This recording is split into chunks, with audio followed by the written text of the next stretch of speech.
Die Big Beautiful Bill von Donald Trump, also sein Haushaltsentwurf, hat ja schon zu allen möglichen Verwerfungen geführt, zum Beispiel mit Elon Musk. In diesem Video wollen wir kurz besprechen, um was es geht bei diesem Haushaltsentwurf und was möglicherweise auch die negativen Konsequenzen für dich sind, wenn du Einkommen aus den USA hast, aus deinem eigenen Unternehmen oder zum Beispiel amerikanischen Wertpapieren.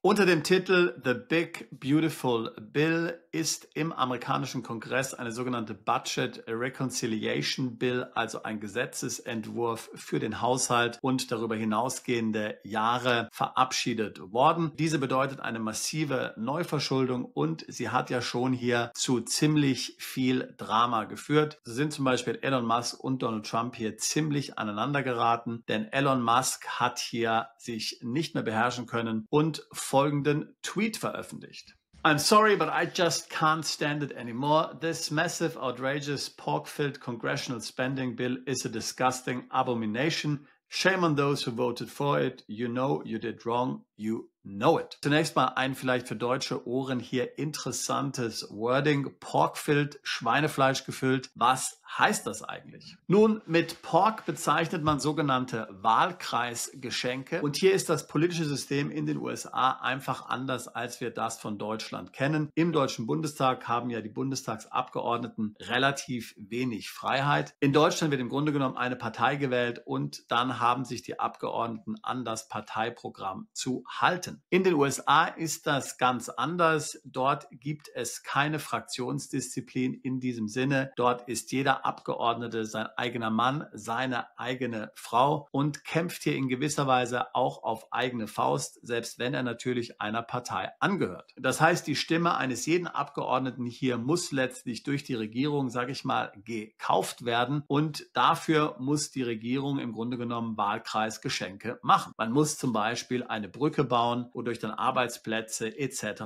gesichert werden. Man hat das ja als Beispiel gesehen in Alaska. Dort wurde eine riesige Brücke gebaut auf eine relativ kleine Insel. Über diese Brücke fahren wenige hundert Autos am Tag und es waren Milliarden an Kosten, die hier verursacht wurden. So, das bezeichnet man als Pork und wie gesagt, das ist komplett normal. Das ist in jedem Haushaltsentwurf so, dass hier Senatoren und natürlich auch Members of Congress, also im Grunde das Äquivalent zu den Bundestagsabgeordneten in Deutschland, hier ihre Wünsche dann vorbringen und dann wird mit der Regierung verhandelt und dann sagt der Abgeordnete, ich stimme nur zu, wenn letztlich dieses Wahlkreisgeschenk hier in dem Haushaltsentwurf mit enthalten ist. Das öffnet natürlich auch für Lobbyisten Tor und Tür. Das heißt, die Lobbyisten können dann Einfluss nehmen direkt auf den Kongressabgeordneten. Er marschiert dann hier mit dem Vorschlag der Lobbyisten, Steuervergünstigung, Infrastrukturprojekte etc. zur Regierung hin und lässt das dann in den Haushaltsentwurf einbauen. Das ist natürlich etwas, was dann zu einer gewissen Neuverschuldung führt. Was natürlich ebenfalls hier für den ausgeglichenen Haushalt ein Problem darstellt, sind die Steuerkürzungen, die Trump hier in dieses Gesetzespaket mit hineingepackt hat. Hier geht es im Wesentlichen eigentlich nicht um neue Vorschläge, sondern schlicht und ergreifend darum, dass diese Gesetzesänderung, die er in seiner ersten Amtszeit vor 5 Jahren verabschiedet hat, in der damaligen Steuerreform, die ich im Übrigen auch im Großen und Ganzen für richtig halte, und diese hat man nun dauerhaft in der amerikanischen Steuergesetzgebung verankert. Was ist das zum Beispiel? Nun, natürlich ist es eine tiefere Körperschaftssteuer, die ist ja damals auf 21% gesenkt worden. Dann gibt es hier letztlich für Selbstständige oder Inhaber einer LLC einen Steuerfreibetrag von 20% des Umsatzes. Das heißt, man kann hier einfach mal 20% des Umsatzes an Geschäftsausgaben anbringen, die man dann hier in Abzug bringen kann. Dann sind es Senkungen der Einkommensteuer etc. pp. Auch sehr interessant ist zum Beispiel, dass amerikanische Firmen, die im Ausland hier Gewinne erzielen, dafür weniger als diese 21% Körperschaftssteuer bezahlen müssen, zum Teil sogar nur 13%, also nicht viel höher als in Irland. Wir haben selbst Mandanten, die das vielfach genutzt haben, also alles im Grunde genommen recht positive Dinge. Dann gab es einige steuerliche Erleichterungen, die hier neu hinzugefügt wurden, die ich persönlich für sehr problematisch halte. So hat man zum Beispiel gesagt, dass hier Trinkgelder steuerfrei sind. Ich finde finde das deswegen problematisch, weil man hat ja hier wirklich eine ganz furchtbare Trinkgeldkultur in den USA. Da denkt ja jeder, dass ihm ein Trinkgeld zusteht. Ja, das heißt zum Teil sogar jetzt solche Self-Service-Stationen bei McDonald's, wo man gar nicht bedient wird. Ja, dort soll man nun schon dem Automaten Trinkgeld geben. Also total verrückt. Oder ein Klempner will Trinkgeld haben. Jeder will Trinkgeld haben und natürlich dann nicht zu knapp 20, 25, 30%. Also es ist total verrückt. Und damit wird natürlich jetzt mit diesem Gesetz auch noch dann Feuer aufs Öl gegossen. Damit wird ja diese Tippkultur nur noch angeheizt. Also ich persönlich kann damit absolut nichts anfangen. Auch gibt es hier einige steuerliche Vergünstigungen drin, zum Beispiel für amerikanische Autos. Also du kannst dir jetzt eine Corvette kaufen und dann kannst du hier den Preis bei dir persönlich, die Finanzierung von der Steuererklärung absetzen. Finde ich auch sehr problematisch. Was aber natürlich wirklich hier ins Geld geht, sind diese sogenannten Entitlements. Das heißt, sind jetzt zum Beispiel Programme wie Medicare, Medicaid, also wo zum Beispiel dann Rentner, auch gut situierte Rentner letztlich dann hier ihre gesundheitliche Versorgung bezahlt bekommen vom Staat und ja dann keine Krankenversicherung mehr brauchen, wenn sie 65 sind. Das eigentliche Problem, was aber wirklich ins Geld geht in Amerika, sind eben die sogenannten Entitlement-Programme, also zum Beispiel Medicare. Das ist ja hier eine Gesundheitsvorsorge für Rentner. Jeder, der 65 ist, braucht dann keine Krankenversicherung mehr, sondern er kann hier kostenlos sich vom Staat versorgen lassen. Das geht natürlich ganz enorm ins Geld. Insbesondere, weil jeder das nutzen kann, egal wie alt er ist. Und man muss ja wissen, in den USA, bis zu diesem Alter gibt es im Grunde nur die private Krankenversicherung. Das heißt, jeder muss privat versichert sein. Gut, Sozialhilfeempfänger können vielleicht Medicaid nutzen, aber das sind im Grunde genommen relativ wenige gemessen an der Gesamtbevölkerung. Aber mit 65 übernimmt dann der Staat alle Kosten und das geht natürlich enorm ins Geld. Ja. Und da müsste man meiner Meinung nach zum Beispiel was machen. Also es sind diese Entitlements, die hier wirklich ins Geld gehen. Und anders als man jetzt hier vermuten könnte vom Tweet des Elon Musk, haben tatsächlich die republikanischen Abgeordneten hier auch Kürzungen vorgenommen. Das ist natürlich hier nicht sehr populär, aber meiner Meinung nach natürlich erforderlich, denn wir wissen ja, dass diese Big Beautiful Bill hier an den Anleihenmärkten ganz schön hier für Aufregung gesorgt hat. Die Zinsen steigen. Zum Teil munkelt man sogar schon, dass die Amerikaner Probleme haben, ihre Anleihen bei den Auktionen hier an den Mann zu bringen, dass also niemand mehr diese Schulden kaufen will, weil man sich Sorgen natürlich macht, wie sich die USA das alles leisten können. Wie gesagt, the Big Beautiful Bill ist noch nicht hier ganz verabschiedet. Wie in jeder parlamentarischen Demokratie geht das auch noch an das Oberhaus des Kongresses, nämlich den Senat. Und da werden dann vermutlich noch einmal einige Dinge dann herausgestrichen. Eine Sache, die hier besonders bei europäischen Investoren aufgestoßen ist die sogenannte Section 899, also die Sektion 899. Hier drin ist geregelt, dass ausländische Investoren, die in den USA investieren, mit Strafsteuern belegt werden können, wenn sie aus Ländern stammen oder in Ländern steuerpflichtig sind, wo hier eine angeblich feindliche Steuerpolitik gegenüber amerikanischen Unternehmen betrieben wird. Gemeint sind natürlich sämtliche Länder, die unter anderem hier die neue OECD-Mindeststeuer unterschrieben haben, der zugestimmt haben. Dazu zählen alle EU-Länder und viele andere Länder auch. Also diese 15% Mindeststeuer, gegen die sich ja die USA nach wie vor wehren. Man muss sagen, dass diese Section 899 hier nicht zwangsweise tatsächlich in Kraft gesetzt wird, aber man hat die Möglichkeit geschaffen, das zu tun. Und das würde zum Beispiel konkret bedeuten, wenn du jetzt Aktien amerikanischer Unternehmen hast und dann Dividende bekommst, dass dann dort die Quellensteuer erhöht. Wenn du Mieteinnahmen in den USA hast, dann wird die Steuer auf die Miete erhöht. Wenn du ein Unternehmen in den USA betreibst, in Form einer Personengesellschaft, dann musst du ja eine höhere Einkommensteuer bezahlen für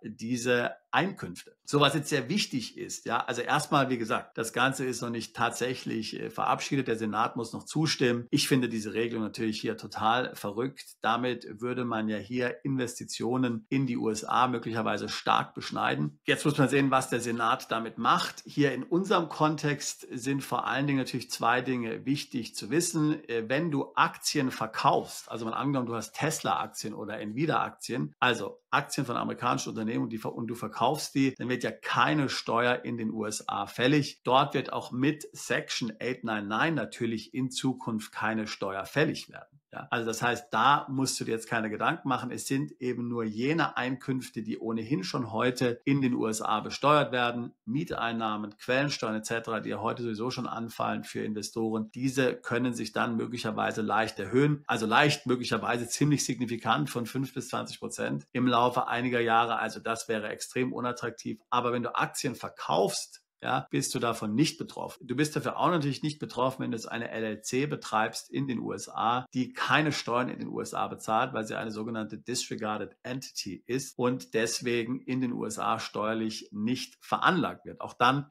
bist du davon nicht betroffen. Wie gesagt, Dividenden, Mieteinnahmen etc., das sind so die Einkommensarten, wo man dann hier sehr genau die Situation und auch die weitere Entwicklung natürlich beurteilen muss, was hier weiterhin passiert. Abschließend möchte ich sagen, dass trotz allem Optimismus, den ich in puncto USA empfinde, ich sehe auch die Situation für den Dollar nicht so schwarz, obwohl ich die Probleme, die es tatsächlich gibt hier hinsichtlich der Neuverschuldung und generell der Verschuldung in den USA, absolut nicht unterschätzen werde. Ich finde auf jeden Fall, dass dieses Gesetz in die falsche Richtung geht. Hier hat man nun alle möglichen Anstrengungen unternommen, wie zum Beispiel unter Elon Musk hier mit Doge, aber wenn man sich das genau anschaut, dann sind natürlich auch diese Einsparungen letztlich nur kosmetischer Natur. Hier hat man auch nicht wirklich das zu Ende gebracht, weil natürlich auch die internen Proteste dann zu groß waren, weil im Grunde genommen ja natürlich jeder Dollar, der bei den Ministerien gespart wird, dazu führt, dass diese Ministerien dann auch keine Unternehmen der US-Wirtschaft beauftragen können und am Ende kommt das bei der US-Wirtschaft raus und das gefällt natürlich den Unternehmen nicht. Die üben dann wieder Druck auf die Abgeordneten aus und so schließt sich hier der Kreis.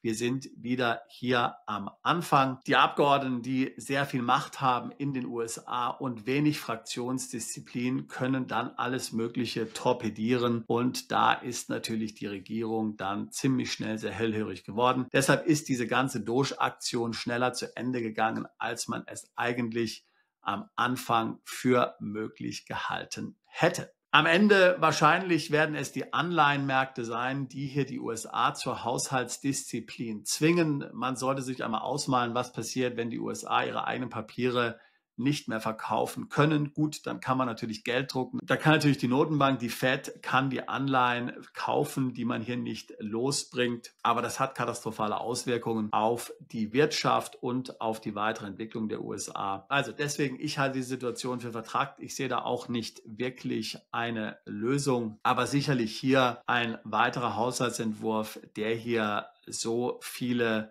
weitere Schulden auftürmt, der kann es sicherlich nicht sein. Wenn auch du dich mit dem Thema USA auseinandersetzt, weil du dort gerne investieren möchtest oder vielleicht in die USA umziehen willst, dann würde ich mich freuen, mit dir ein Beratungsgespräch zu führen. Ich bin 2008 in die USA ausgewandert. Wir helfen Mandanten aus Deutschland, Österreich und der Schweiz in die USA auszuwandern, dort Unternehmen zu gründen. Wir helfen bei ihren US-Visa und natürlich auch bei allen steuerlichen Fragen. Ich würde mich freuen, auch dich alsbald zu unserer Mandantschaft zählen zu können. Bist du Unternehmer, Freiberufler oder Investor?